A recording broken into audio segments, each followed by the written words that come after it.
Silent on Nord Stream, and no dumbest bill in America. This is Mark Fisher with Mark and the Millennials, and the Millennial joining me is, of course, Christopher Hopkins on the other side of the camera. Welcome, everyone, and welcome, Christopher Hopkins. We have in front of us today an incredible story that has developed across the planet, and it deals with a combination of climate change, fossil fuels, and the Nord Stream pipeline, which, of course, is controlled by Russia and its oligarchs who drill natural gas in Russia and send natural gas along, I presume it's just natural gas, I believe, from, of course, Russia to Western Europe, as well as Eastern Europe, as, you know, of course, in addition to Western Europe.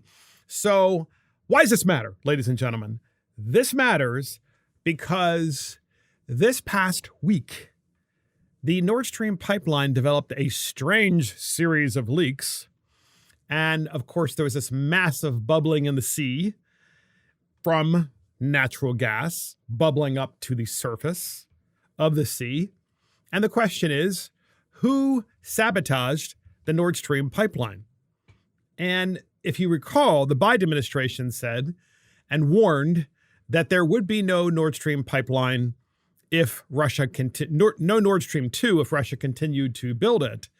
And everybody warned Western Europe, everybody meaning the previous president, President Donald Trump, the current president, to be fair, President Biden, and the various agencies across the U.S., namely the State Department. They warned Europe that this was a really bad idea to become dependent upon Russia for their energy source to power their economy.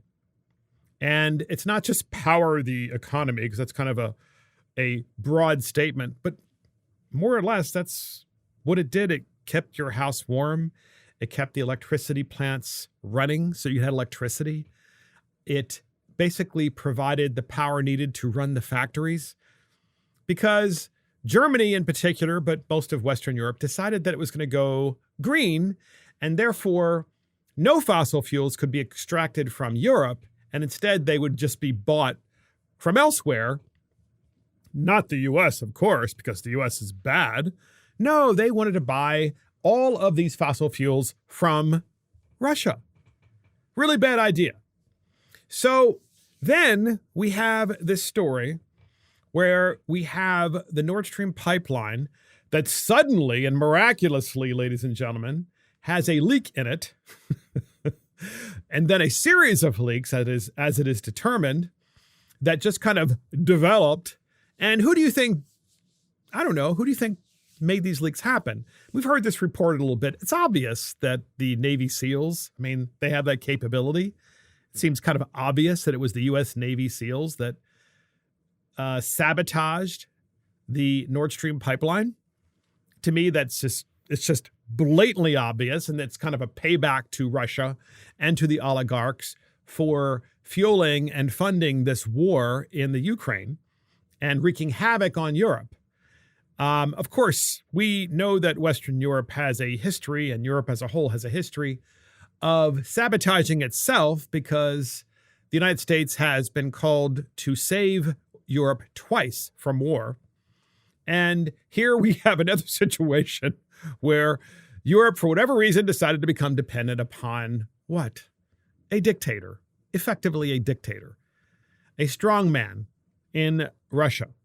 So the Secretary of State, Antony Blinken, he calls the Nord Stream sabotage a tremendous opportunity for Europe.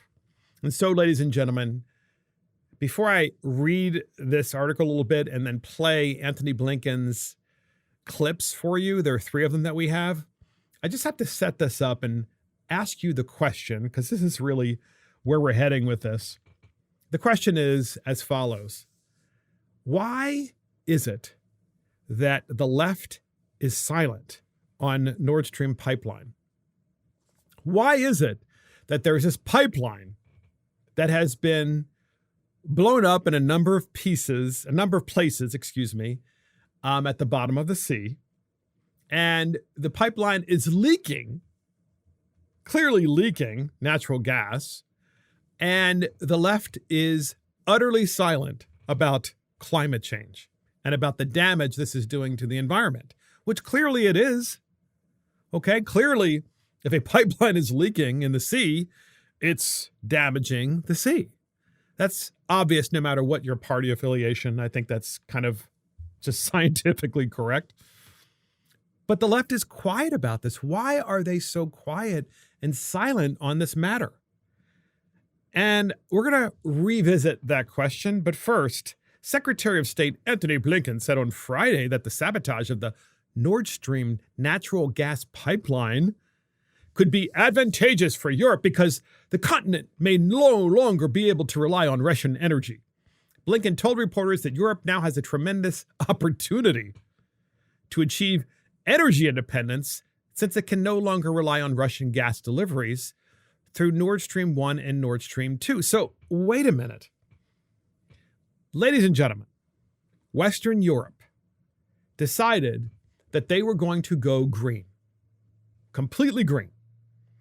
And as such, the Nord Stream pipeline, of course, became more and more important to Western Europe because the Europeans decided, well, we're not going to have nuclear. We're not going to have natural gas. We're not going to have oil. And we're not going to have coal. We're just going to have wind and solar. And that will be all we're going to use to power our economies. And yet Blinken says that Europe has a tremendous opportunity to achieve energy independence since it no longer can rely on Russia's gas deliveries through the Nord Stream 1 and Nord Stream 2 pipeline. So this press conference that Blinken was speaking at, was immediately after, of course, we had the issue of sabotage of the pipeline itself, which rendered the pipeline effectively useless. And which, by the way, kind of is action and reaction. That's how you know that the U.S. Navy SEALs were ordered to sabotage the pipeline, because Blinken comes out and says, now there's a tremendous opportunity. But that misses the point. I thought that Europe was supposed to go green with solar and wind. I thought that Europe would totally be able to, according to the Europeans, be able to power their economy with green technology, yet they're not able to do so. And that means that they became dependent upon Russian natural gas. So someone, ladies and gentlemen, is lying about climate change and about, let me clarify what I'm saying. They're lying about the fact that climate change can be fought with just green energy, and that you can power your economy with only green energy and you really won't be disrupted in your lifestyle because green energy will take care of everything. And obviously, this has proven untrue in real time in Western Europe. Yet, we have a president of the United States and we have Antony Blinken, the Secretary of State, who's basically saying to the world, in not so many words, we, the United States, are the ones who sabotaged Nord Stream pipeline. And as such, there's a tremendous opportunity for Europe to no longer be dependent upon Russian natural gas, meaning, of course, they would buy their natural gas from the U.S. But then the left is silent. Why is the left silent on this whole matter? Because the whole point of green energy was to not be dependent upon fossil fuels at all. Yet we've proven that we're not quite ready for green energy, and green energy is not quite ready for prime time. So, podcast listeners, we have a series of clips, and these are pretty fascinating, to say the least. And these clips deal specifically with Secretary Blinken at this press conference speaking about this matter. And I want you to really read between the lines and ask yourself the question, why is the left, I'm talking about those left-wing operatives across the United States who have adopted climate change as a religion, are suddenly silent on a pipeline being intentionally exploded, clearly by the United States, clearly creating wreaking havoc in the sea and polluting, which of course is part of climate change, certainly as they define it, and probably rightfully so, because no one wants pollution that is completely and utterly unnecessary. I think that's pretty much universal. The left is quiet about all of this. So you have a Democrat who's engaging in de facto war. I mean, this is like an act of war, truly, of the United States against Russia. And you can say, oh, yeah, but they started it. But yet the climate change people are quiet. Well, we have a series of clips from Antony Blinken. It is definitely worth listening to these because it tells you a lot about how incredibly crooked this entire conversation from the left is when they talk about climate change and green energy and the fact that we need to get back to true science to really understand how we can best clean up the planet. I think that's always a good thing, clearly.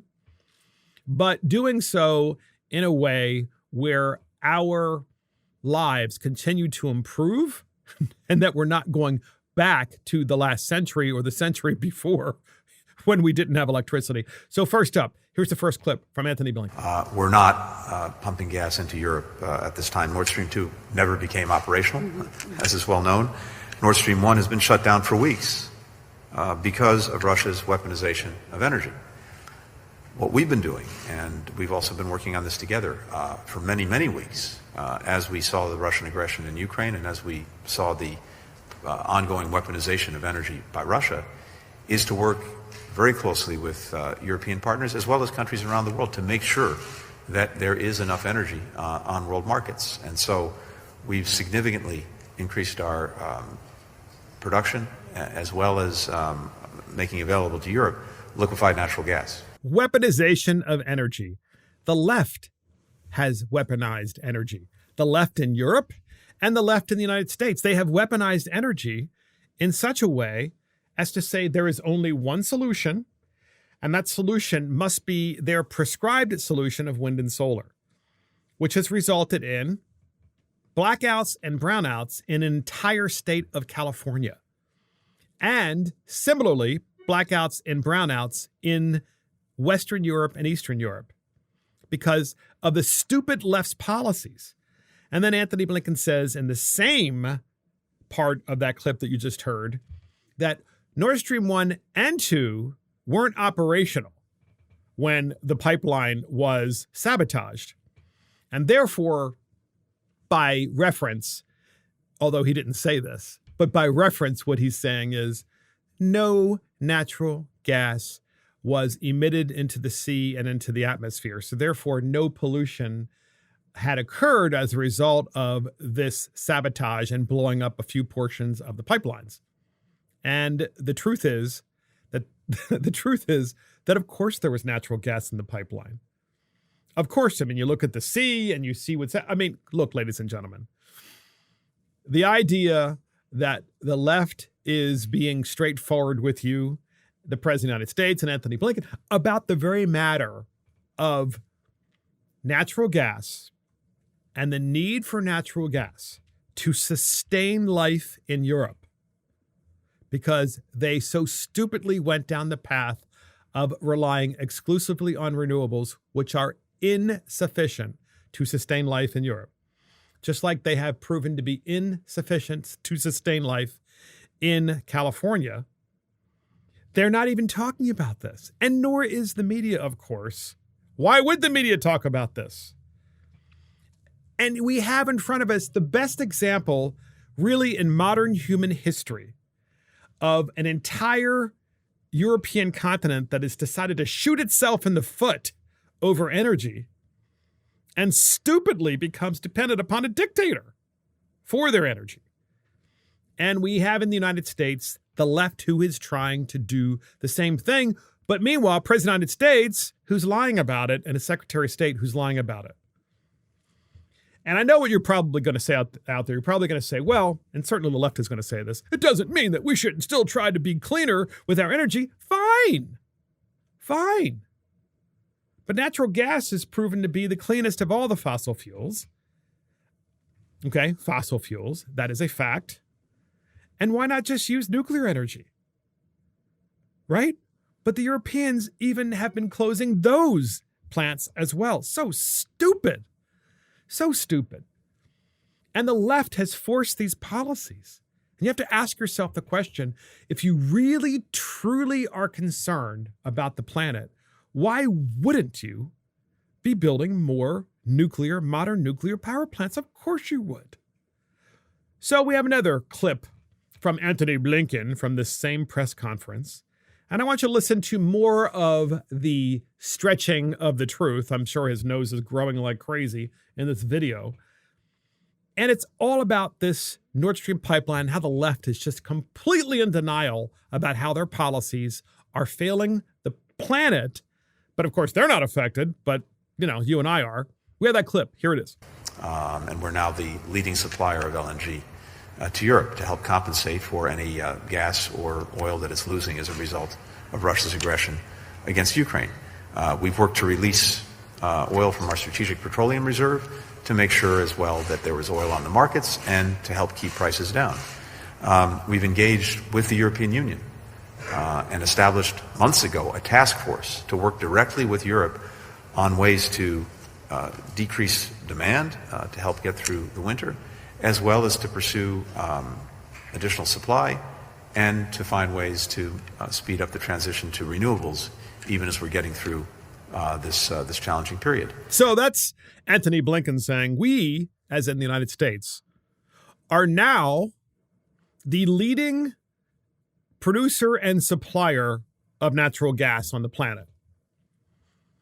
So this is someone from the left who's telling you, hey, now that we've blown up the pipelines, Nord Stream 1 and Nord Stream 2, and made them basically inoperational, okay, they can't operate anymore, and therefore they can't pump natural gas to Europe, let alone to anywhere else for that matter.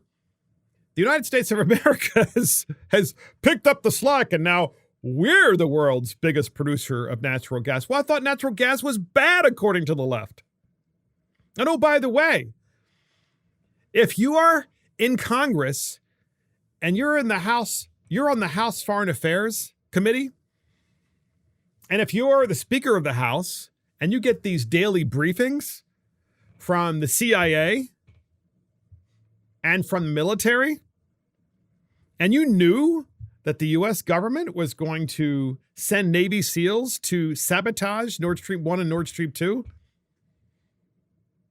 wouldn't this be yet another good reason, ladies and gentlemen, to have a bill that passes Congress that prohibits you from buying stocks while in Congress?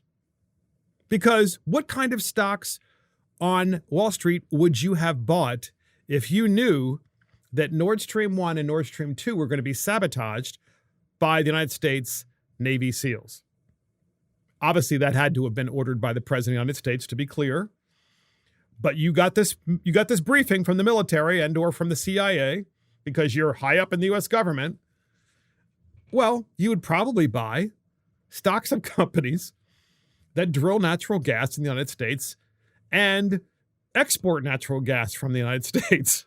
Wouldn't you? This is why such a bill needs to be passed. But I digress. We go back to Antony Blinken, who's saying, well, we're now the biggest natural gas producer. Well, ladies and gentlemen, why is the left silent on this?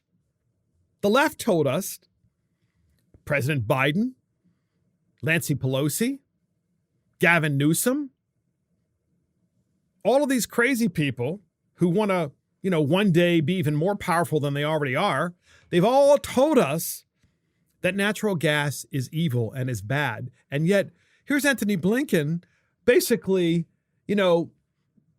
taking the touchdown and throwing the ball down on the ground really hard, spiking the ball, saying, we're now the biggest producer of natural gas. We are.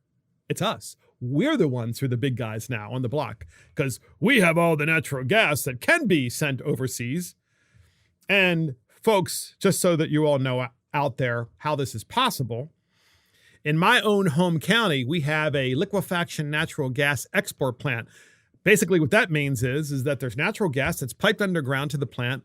The plant then liquefies the natural gas, turns the natural gas into a liquid, does so by chilling it, making it colder. And then that natural gas is then piped onto an offshore ship, okay? An offshore ship. That ship has these humongous tanks on top of it. You may have seen these before, massive, sometimes multiple tanks on it. And then that tanker ship, if you will, goes overseas and goes to a liquefaction natural gas plant overseas that then has the gas warmed up so that then it becomes and turns back into a gas.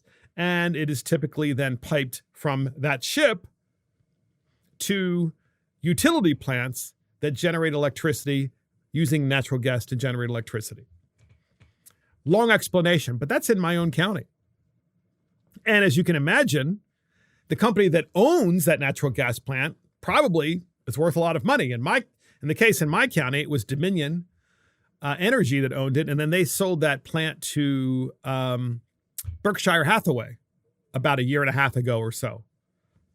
And so I think you should probably, ladies and gentlemen, look to find out which members of Congress bought these stocks in the last couple of weeks or even 30 days prior and say to yourself, But nonetheless, Anthony Blinken, he's talking about this. He's spiking the football and saying, yeah, we're now the big guys with natural gas. Yet the left is telling us to do to the United States what Europe has done to itself, namely to completely eliminate a natural gas, eliminate, of course, coal, eliminate nuclear, and eliminate oil. Therefore, you must drive an electric car, but the electric car has to run off of electricity. How do you generate the electricity? The left is telling us from solar and wind. And then we just saw the exact same thing in real time in Europe and found out that those renewables aren't producing sufficient electricity to sustain life. So these people are liars, okay? And we can talk and we can debate all day about the importance of cleaning up the planet, and I'm all with you on that, which is why I'm such a big supporter of nuclear, okay? So I do have a solution. I'm just not saying no, no, we shouldn't try to clean. Of course we should clean up the planet. But what we should not do is listen to the left that is prescribing how we do it and saying there's only one way to do it. And that's so that my friends who are in the solar business and my friends who are in the wind business, only they can sell you electricity. Which is really what their argument is about. It's about enriching themselves. And it's also about amassing power at the same time. So this entire Nord Stream 1 and Nord Stream 2 pipeline matter, the invasion of Ukraine, which was in part, let's face it, over energy, among other things. And now we've proven it. And we have a left who has been completely exposed in Europe, completely exposed at home. And the president of the United States and his crooked little Anthony Blinken, who's head of the State Department, telling us, well, isn't this really great, guys? We actually need natural gas, and we're going to make our country even richer from natural gas because we're going to save Europe. Oh, but thought natural gas wasn't necessary. So we have this final clip from Anthony Blinken at the same press conference. Listen up. Here it is. My own sense, and I mentioned this the other day, is, look, there's a lot of hard work to do to make sure that countries and partners get through the winter. Europe itself has taken very significant steps to both decrease demand, but also look at ways to pursue the transition to renewables at the same time. And ultimately, this is also a tremendous opportunity. It's a tremendous opportunity to once and for all remove the dependence on Russian energy, and thus to take away from Vladimir Putin the weaponization of energy as a means of advancing his imperial designs. So dependence on energy, according to Anthony Blinken, is bad. You shouldn't be dependent upon one source of energy. And in this particular case, Anthony Blinken is right. You should not be dependent upon one source of energy, because if you are, then that country could, of course, cut you off from that supply of energy. And you could find yourself on your knees trying to figure out a way of properly running your economy and finding other alternatives. So then why are we listening to the left telling us that there's only one solution for energy and being completely and utterly dependent upon just one source of energy? And that would be renewables. So Anthony Blinken, Joe Biden, the entire left, their entire climate crisis matter as it relates to energy has been upended by the Nord Stream 1, Nord Stream 2 sabotage matter, and they have demonstrated what incredible hypocrites they are. And I think this is really, really important for the American people to see and understand in real time. And I know that people are really busy in their lives. I know that people are struggling to put food and on their table and to pay for electricity and energy and to afford their day-to-day lives. It is really important for people to look at this and realize that there is a political party in the United States that is so bankrupt and bereft of ideas and ignores science as it relates to energy. Look, I'll close on this particular segment of the podcast by saying this. I'm a huge believer in technology as the way to solve problems. What I am against, however, is this idea that we must prescribe only a technology, and that is the only technology that will solve a problem. Of course not, because we constantly have innovation in the United States, which is a good thing. And as we have more innovation and we encourage people to continue to invent new ways of solving problems, including the biggest problems that we have as a human race, I believe in a very bright future, which is why, ladies and gentlemen, I do not think that we should ever find ourselves dependent upon one source of energy, no matter what that source of energy is. And we shouldn't say, this is the answer. No. We should say, hey, today, this group of ways that we create electricity and power economy, they are working.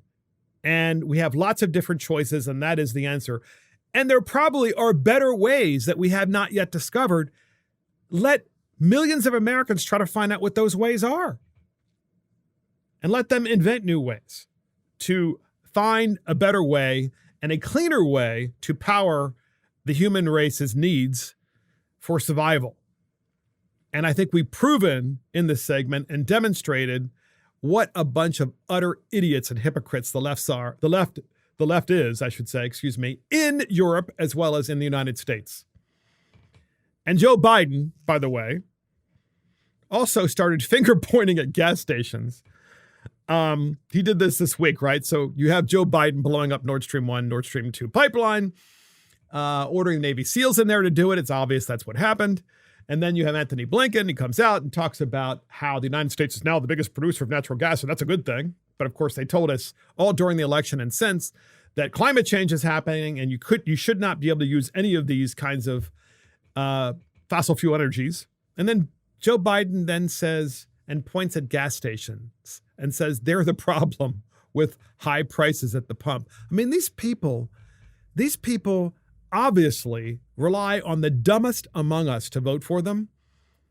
And that's one of the reasons I do this podcast, is to try to give some insights into the global reasons as well as the macro reasons in the United States economy as to why things are happening, and to understand that policymakers like Joe Biden and Nancy Pelosi, that these policymakers are the ones responsible for what's happening in our economy. And that is so incredibly important to understand. And so next up, podcast listeners, we have a new teenage climate zombie. That's right. We have a new teenage climate zombie. So as you recall, we have Greta Thunberg, who, of course, is the one that came out and said, how dare you?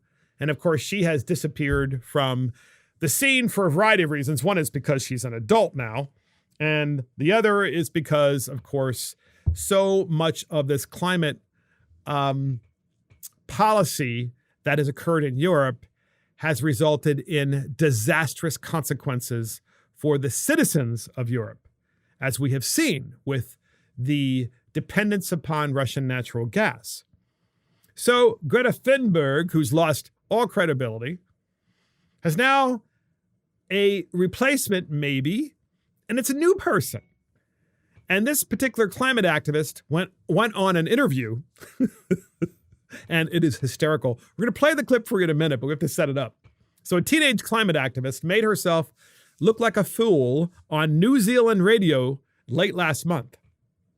And the incident made the girl's mom so mad that the mom wrote a 600-word rebuttal to blast the radio station host for the interview.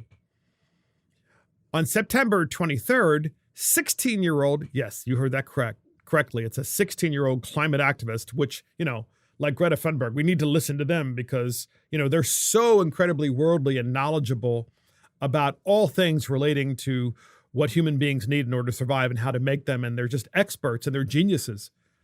16-year-old Izzy Cook appeared on New Zealand's News Talk ZB with host Heather Duplessis Allen to talk about the teen's climate change campaign. But the whole interview came to a crashing halt when the radio host wrote out a gotcha against the teen that turned the girl's whole campaign into a joke. So this young girl, of course, is basically saying, she's 16, she's telling the world, and she's, I guess, from New Zealand, and she was on this radio station. The 16-year-old is telling the radio host that people ought not travel, okay, because that is affecting the climate when you take a plane. And, okay, fair enough. There are emissions that come out of the plane. But the left is telling us we must stop like now. No more travel whatsoever. None. Okay? And this is why the left is so bereft of ideas, because, once again, in a normally functioning society, what you would have are people to have a conversation and say, well, let's find a better way to power airplanes. Okay? Or let's find cleaner fuels or something, right? But not just stop traveling. That's idiocy. So the radio show host asks 16-year-old Izzy Cook, who has become this remarkable champion of climate change because she's so brilliant as a 16-year-old. And naturally, just like Greta Thunberg, by the way, her parents are making a fortune from this, which is really what's motivating it, as always is the case. So Izzy gets on the radio station and is asked a few questions. You have to listen to this interview. We have it, and here it is. For example... So we would have to apply to have, approved events to be able to fly for? Well, that's one thing that you could look at doing. Am I allowed to go to Fiji? Is that necessary? In the current climate crisis, I don't think that that's necessary. When was the last time you were on a plane? I'm not sure. Maybe a few months ago, to be honest. Where'd you go? Fiji. Izzy! Izzy! Don't you care about the climate, Izzy? Of course I care about the climate. Not enough. You went to... You went to Fiji. Izzy, come on, mate. Are you serious? Are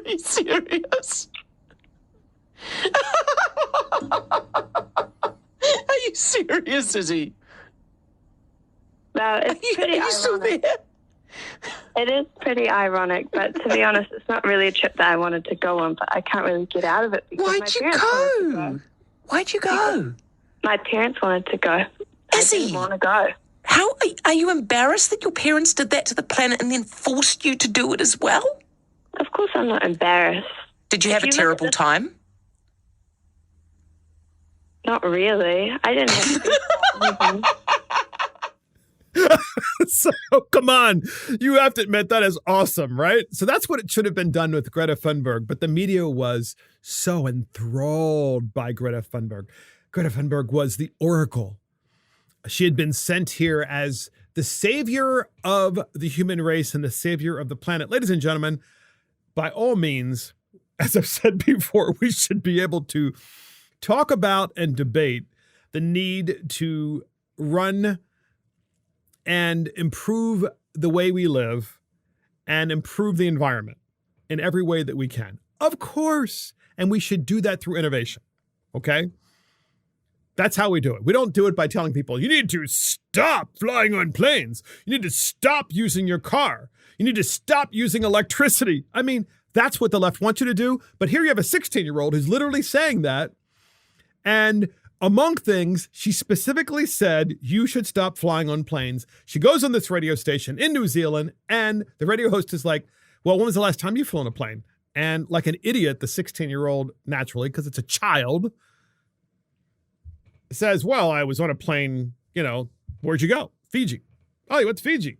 Well, wait a minute. That's like, no one goes to Fiji for business, okay? They're going to Fiji to have a good time. That's exactly what you told us, Miss 16-year-old, to not do, that we should stop, having fun and going on vacations and hopping on planes and going to beautiful places like Fiji. Why did you go? Well, my parents made me.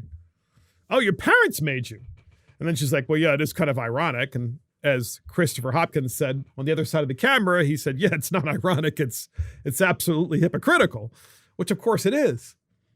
And yet we have individuals that are willing to follow on Instagram and believe that a 16-year-old has the answers. And of course, a 16-year-old doesn't have the answers because the 16-year-old is completely and utterly a hypocrite. It's not my fault I had to go. My parents made me go. And then the mom of 16-year-old Izzy writes the radio station and gives a 600-word rebuttal as to why it was wrong for the radio station to ask her daughter questions.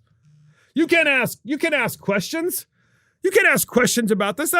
It's un-American. It's not allowed.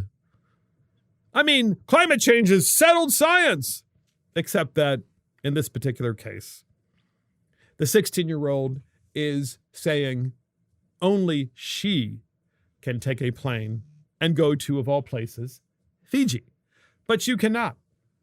And of course, I think we mentioned last week that there was even an article in Headline USA News that a Columbia University professor claims that climate change is giving rise to hate speech. So I would imagine that this particular individual, Izzy, the 16-year-old, and her mom are saying that the radio station engaged in hate speech. How dare they question science?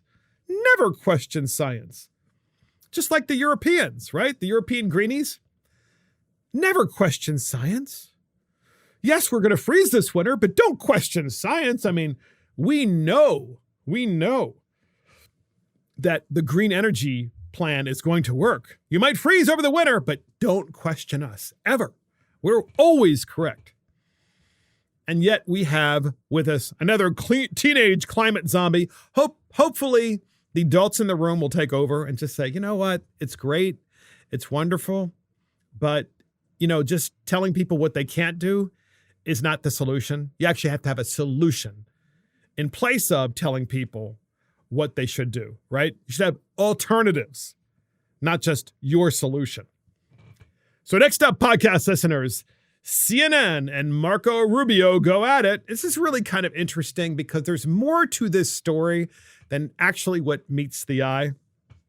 As you know, there was a horrible, horrible storm. It's a hurricane, obviously, in Western Florida, and it was Hurricane Ian. And we definitely pray for all those people in Western Florida. It's awful what has happened. It's terrible. And yet CNN, the first thing they did was CNN comes after Marco Rubio, who's a United States Senator from Florida, and goes after him on climate change. And now he doesn't care, which, by the way, folks, this is the Democrat playbook. Every time there's a natural disaster, it's climate change. And every time there's a natural disaster, they basically say Republicans don't care about the people who are affected by the disaster. They did this on every single hurricane that we've had without question. We all know it. And they did it again with Hurricane Ian. So Marco Rubio, this is in the Daily Caller, shreds CNN and the Democrats on disaster relief. So CNN's State of the Union is hosted by Dana Bash. Dana Bash is the lady I'm sure you've seen on CNN State of the Union, where she looks so emaciated and thin that like one gust of wind from climate change might blow her away. But she's on CNN and she's a far left activist and asks only those questions that she's told to ask by the CNN producers. She attempted to call out Republican Florida Senator Marco Rubio on Sunday over disaster relief funds, but was met with immediate backlash. So I'm going to set this up. We have the clip, ladies and gentlemen. This is important because this clip goes to one of the fundamental things that needs to change in the United States that can probably only change with an Article 5 Convention of the States. And I'm going to explain that in a minute. But first up, you have CNN Dana Bash interviewing Marco Rubio. And what is she doing? She's trying to tell Marco Rubio and trying to say to the viewers out there that Marco Rubio doesn't care about the victims of Hurricane Ian in Western Florida. Oh, no. It's because of the way he votes. Ladies and gentlemen, we have the clip, and here it is. Senator, you wrote a letter Friday to the Senate Appropriations Committee asking for disaster relief dollars for desperately needed resources to rebuild Florida communities. After Hurricane Sandy hit northeastern states in 2012, you voted no on a $50 billion relief package. I know you supported a smaller version, but why should other senators vote for relief for your state when you didn't vote for a package to help theirs? Oh, I've always voted for hurricane and disaster relief. I've even voted for it without pay-fors. What I didn't vote for in Sandy is because they had included things like a roof for a museum in Washington, D.C., for fisheries in Alaska. It had been loaded up with a bunch of things that had nothing to do with disaster relief. And I wouldn't support disaster relief efforts. I would never put out there that we should go use a disaster relief package for Florida as a way to pay for all kinds of other things people want around the country. So I think that's the key in moments like this. And Sandy, unfortunately, they loaded it up. They really did, with a bunch of things that had nothing to do with Sandy. But I voted for every disaster relief package, especially that's clean. And I'll continue to do so. When it comes to Florida, I'll do that again. And we'll make sure that that package is clean and doesn't have stuff for other people in there. I read the Congressional Research Service report last night. It sounds like that roof actually was damaged by the hurricane. And what happened in Alaska was the result of another disaster. But in any event, my question is about the future. Are you telling me that if Hurricane Ian relief contains anything that smells like pork, you'll vote no? Sure. I'll fight against it having pork in it. That's the key. We shouldn't have that in there because it undermines the ability to come back and do this in the future. Here's what happens, and people need to understand Yeah, it. so that's Marco Rubio, ladies and gentlemen, who actually has a principled response to CNN's Dana Bash.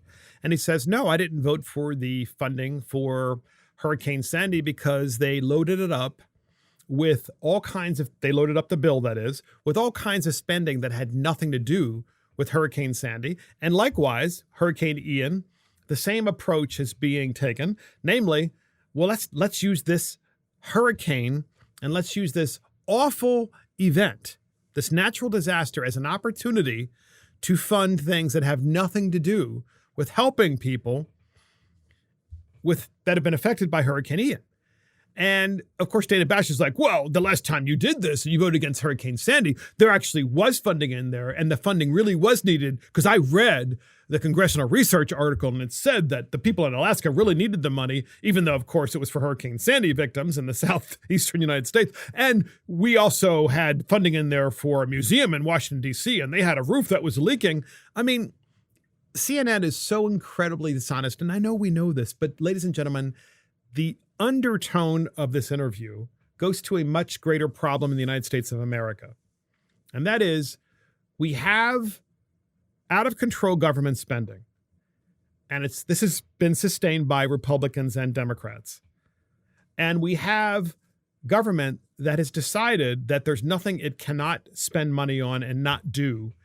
And in a normally functioning republic, we would have bills that originated in the United States House of Representatives, and those bills would then be single subject bills. So if the bill is a relief bill for Hurricane Ian, which is what this conversation was about between Dana Lash and Marco Rubio, then in that bill should only be matters related to relief for the victims of Hurricane Ian and nothing else.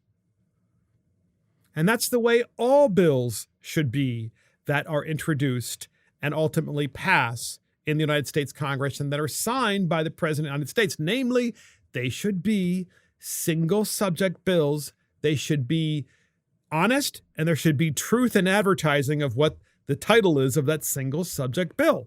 So a bill that says hurricane relief for victims of Hurricane Ian should not have in it a brand new highway for the citizens of Alaska, or a brand new office building for climate change activists in New York City. No. And I'm just making those other things up, but that's what happens to these bills, which is one of the reasons why we have overspending in Congress. And we also know that such bills that were single subject bills that dealt with so many of these other issues would never pass the United States Congress if there was truth and single subject bills, truth in advertising of those bills, namely a bill with a title. The title has to reflect what is in the bill, and the bill has to reflect what is in the title, and that must be about one subject and one subject only. And many bills wouldn't pass because of that. And good for Marco Rubio for actually being principled and saying, look, of course I want to help the victims. But that's not what this bill does. This bill is another spending spree bill that's going to fuel inflation and put the United States taxpayers and the United States government more and more in debt. And that's why I'm not going to support it. And that's why I didn't support the funding for Hurricane Sandy. And of course, CNN's like, well, that just means you don't care. And so the underlying part and the real theme of this particular segment with CNN, Dana Lash, and Marco Rubio is that we need an Article 5 Convention of States in the United States whereby the states get together, they have a convention, and they propose amendments. And one of the key amendments needs to be single subject bills only. Only single subject bills are allowed to be introduced and passed in the United States Congress. And every single subject bill must be voted upon independently.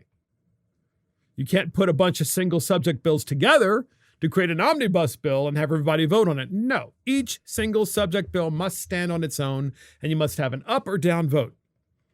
And quite frankly, I'm pretty sure the founders of this great country had intended for that to be the case, and we've morphed into this other thing where bills become effectively meaningless because there's so much pork and stuff in the bill that has nothing to do with what you're trying to accomplish. So I just want to say this. Article 5, Convention of States, is really necessary. And if this is something that you believe in and are interested in, please go to the Convention of States website and sign up, because they are promoting actively and trying to get more individuals to volunteer to make the Convention of States a reality. And I believe this is one of the things they very much want to promote. And this would really help our country.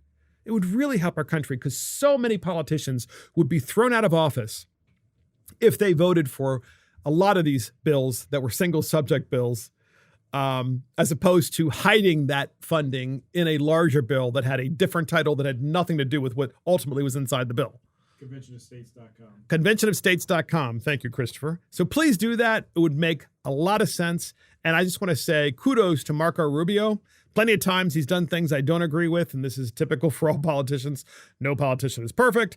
But way to go, Marco Rubio, for actually trying to engage in fiscal conservatism and limited government and disciplined bills that come out of the United States Congress. So next up, podcast listeners, Hung Cao for Congress. That's right. That's the gentleman's name. His name is Hung Cao. He's from Vietnam originally, and he's running in Virginia for Congress. He's the challenger. And guess what? He's a Republican. And I want to tell you about this guy. There's a reason. This is not an advertisement of any kind. This is really an important message because we have a clip from Hung Cao, and I really want you to listen to this because it is incredibly inspiring. So Republican Hung Cao is going to take on Representative Jennifer Wexton in the 10th District of Virginia. So Jennifer Wexton is a Democrat, and she is the sitting congresswoman in that district. She's a Democrat, and Hung Cao is the Republican. And he's a retired U.S. Navy captain. He's the GOP nominee, and he's going to take on Jennifer Wexton. The district is competitive because it was redrawn, and it's based in Loudoun and Prince William counties. Unfortunately, Loudoun County has become very left-wing because so many of those individuals work for the federal government and or are tied in some way and directly dependent upon federal funding, which is why, of course, it's left-leaning. Cao prevailed in a field of 11 candidates in the primary. And He really did a great job. And he is the guy that is the nominee. And my understanding is that he was attacked for being an extremist. And ladies and gentlemen, across the United States, this is what Democrats are saying about Republicans, and we all know this. The President of the United States, as you know, the President of the United States, Joe Biden, said that the Trump MAGA Republicans are semi-fascists.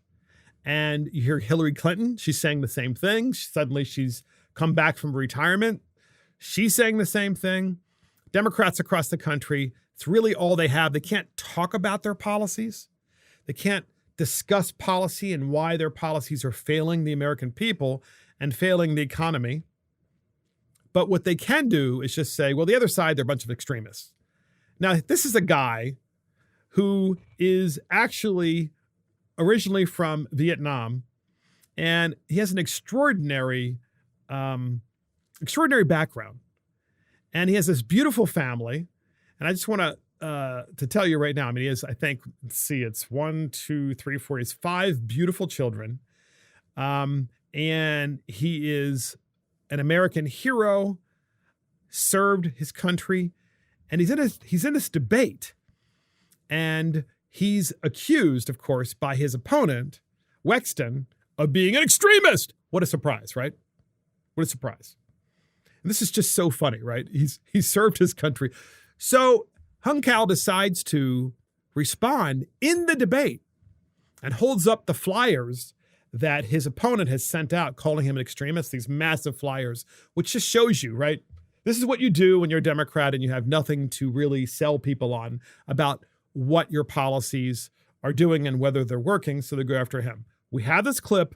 This is Hung Cao, ladies and gentlemen. He's the Republican running for Congress in Virginia's 10th district. Listen to this. Here it is. Extremist. Where have you heard this word before? Where have you heard this word before? I fought and served this country. I bled for this country. And I'm being called an extremist. I've served honorably for every American. I know a lot of people that served with me didn't agree with my politics, and it's fine. I served them anyways. I served them as a commanding officer. I served them in combat, preserved life, and now I'm being called an extremist. Where have you heard that before? This is how we tear people apart. I deserve to be called American. I've earned that right. We've all earned that right.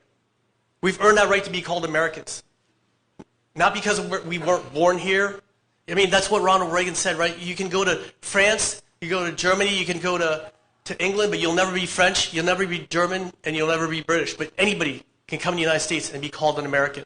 I deserve to be called an American. Ladies and gentlemen, I will fight for every single person here. There you go. So that's a Republican who is taking the Democrat playbook to them and saying, you're calling me an extremist? I've served the country. And I served people and I worked with people, and I was the commander of people who were maybe of a different party. And that doesn't matter because we are Americans. We are working for one cause, and that is the cause of liberty and the cause of freedom. Yet I have an opponent that's calling me an extremist. And Ronald Reagan said you can go to France and not be French, Germany, and never be German. And yet, if you come to America, you can be American, and you are American. And here's a gentleman who's from Vietnam and literally is living this great dream and serving his great country. And I have to tell you something. These individuals like Hung Cao are the kinds of individuals that we want in the Republican Party because they truly believe in our country. And do you want to know why they believe in our country? Do you want to know why they are so faithful to the United States of America? Do you want to know why they are so patriotic? Because they came from terrible places. They came from terrible places where the rule of law doesn't work, okay? Where strong men get in charge, where you don't have your day in court. I mean, ladies and gentlemen, this is the kind of individual we want in the Republican Party because he speaks to our ideals, and he remembers and brings up and invokes the name of Ronald Reagan and the great words of Ronald Reagan. And I got to tell you, No one could say those words better than Ronald Reagan. But now that I've heard Hung Cal say it, sounds even better.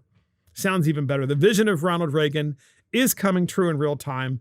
And so please, if you can, help Hung Cal. He's running for Congress in Virginia's 10th congressional district against an incredibly cynical Democrat who has nothing to sell the citizens of Virginia except fear.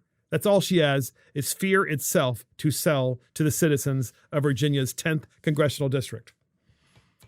And that's it from Mark and the Millennials. Thank you for joining Mark and the Millennials. This is Mark Fisher. Thank you to our producer, Christopher Hopkins. Check us out on iTunes, Spotify, YouTube, Facebook, Twitter, Getter, True Social, Rumble, and our website. See you next time.